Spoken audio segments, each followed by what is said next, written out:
My name is Anthony Passador. I'm the captain of the North Precinct, and I just wanted to start off with, first of all, thanking everybody for their involvement, and then explaining, because we have some new faces in here, what this community safety plan is about, really who is the focal point of it, how it should be run, I hope, and how community involvement is the key piece to the success of it. I have up here a chart that we've showed many different community groups. It's the Holladay Park, Lloyd Center area. It's roughly a 16 by 6 block area of the Lloyd district. And in that area, we're showing calls for service on this map here, in this chart. The calls for service are absent of police involvement. It's citizens who call because something's happening and they need police assistance. And last year, there were 2,236 times that people within the Lloyd district in this small geographical area in the city of Portland called for assistance from the police. The majority of those are related to some sort of disturbance or some sort of activity that caused alarm enough to citizens that they thought police needed to be involved. I personally believe from my experience here at North and in the city of Portland and police work in general, that number is probably pretty low. That really there's other times that people have thought about calling the police, but they figure they're just going to continue and pass through. It's a transit area, or it's just not worth their time, or maybe somebody else already did call the police. We historically at the Police Bureau have had an approach to this every year where we come with several officers and we come out and we look for criminal activity and we try to arrest it. And we try to solve a problem by an enforcement component, which in some cases, which I truly believe in this case, can be more damaging to the relationship piece and to the success of what the mission really should be, and that is a community approach. So what we've asked is for community involvement to lead a project of community activity within Holladay Park in the Lloyd area that hopefully can address those behavioral related issues.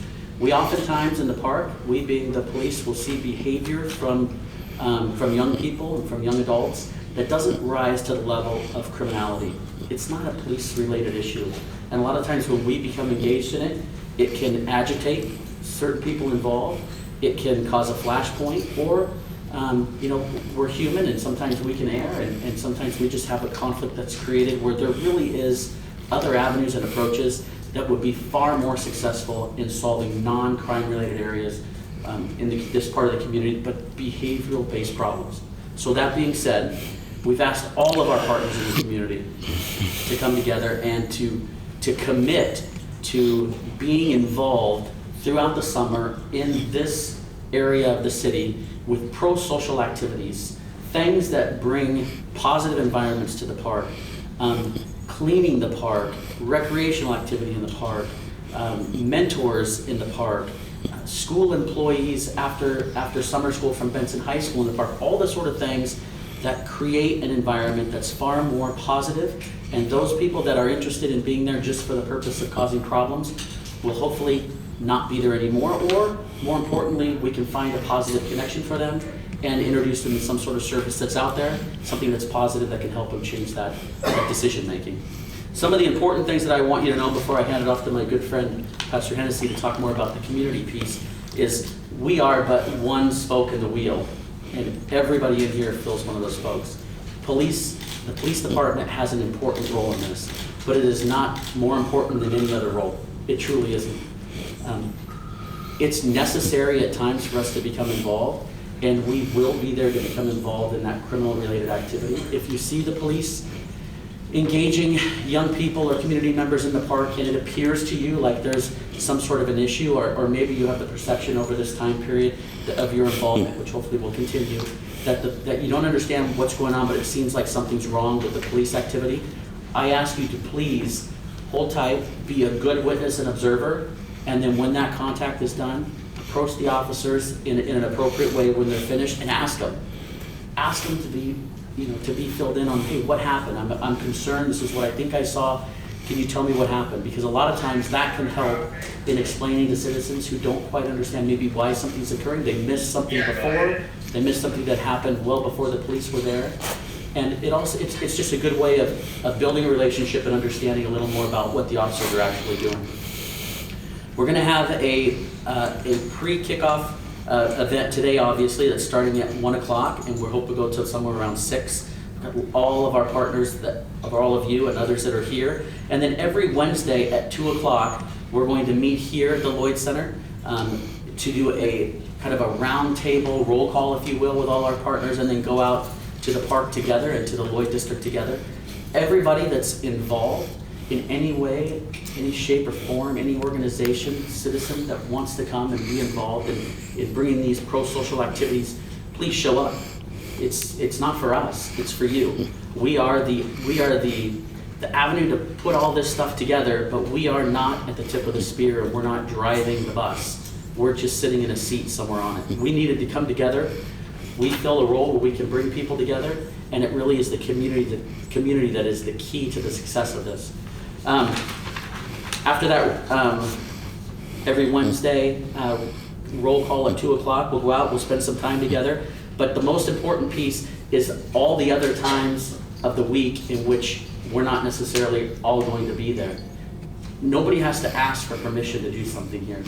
Please take the initiative within your organization, your churches, your different groups, and find time to go out and have positive activities out there in the community, in Holladay Park and the surrounding area.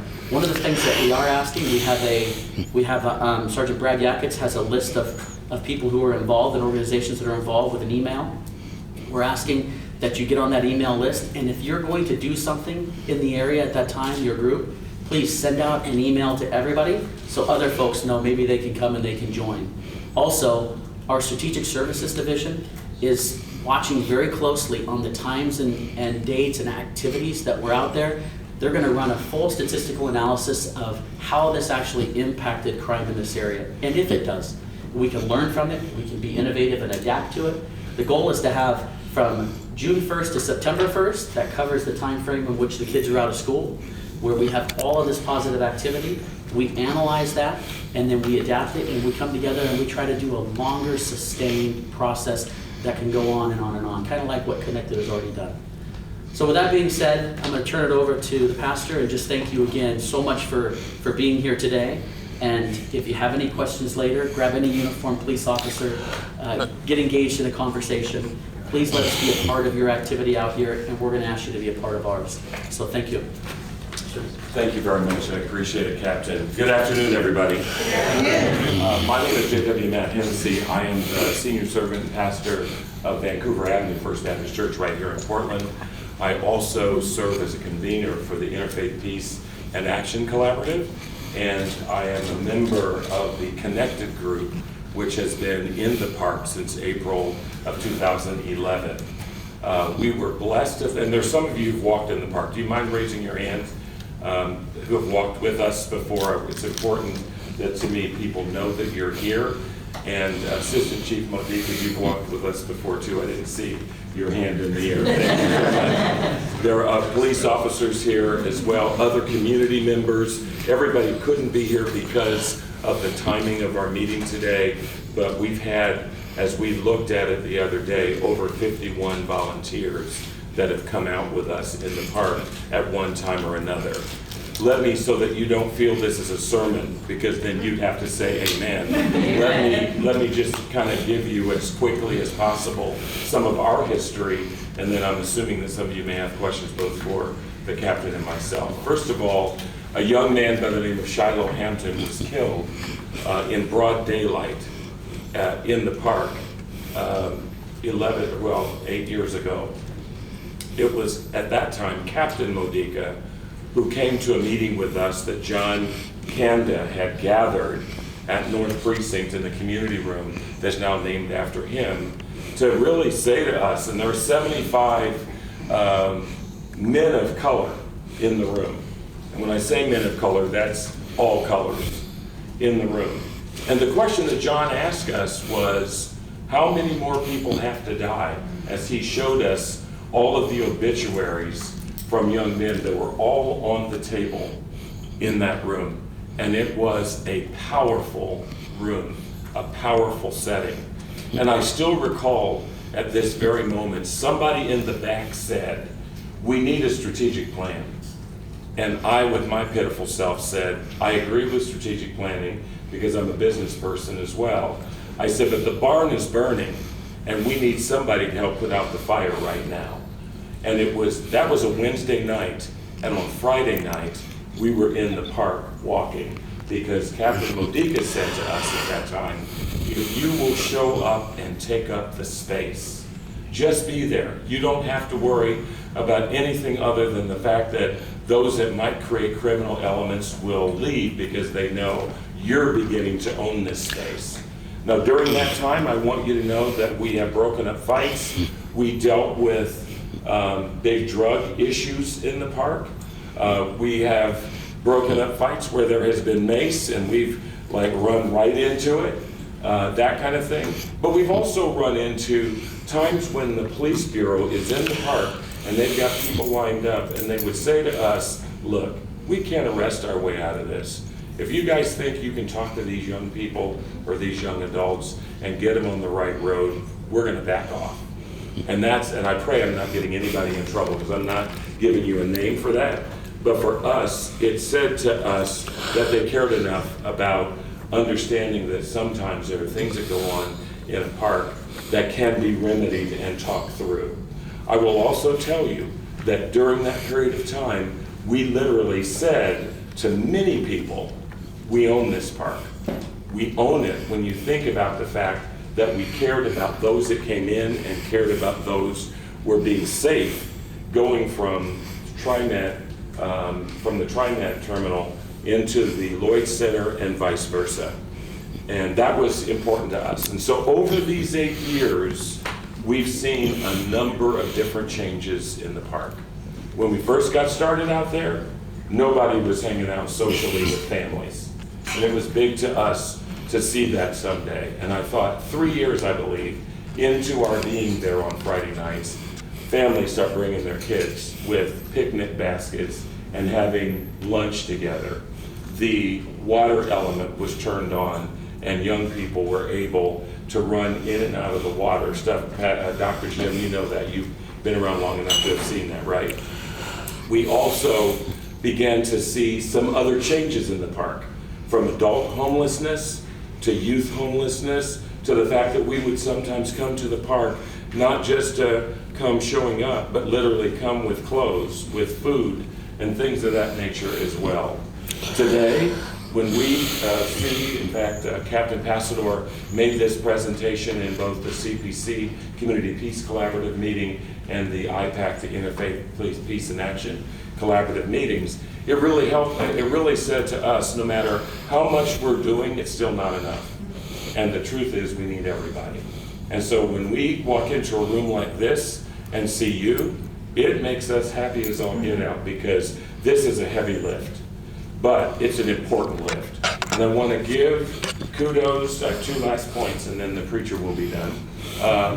It was great over, I think, a 4-year period, if I'm not mistaken, that the Lloyd Center invested in the Parks Bureau to bring out some amazing activities from May to September, October. And I'm telling you, that was great. And it made our job, the park rangers' jobs, and everybody's job a heck of a lot easier. People were literally engaged.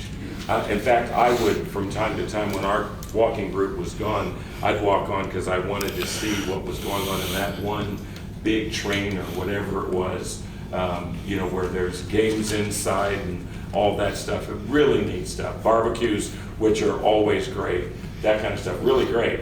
The fact that that's not happening this year, I'm extremely disappointed.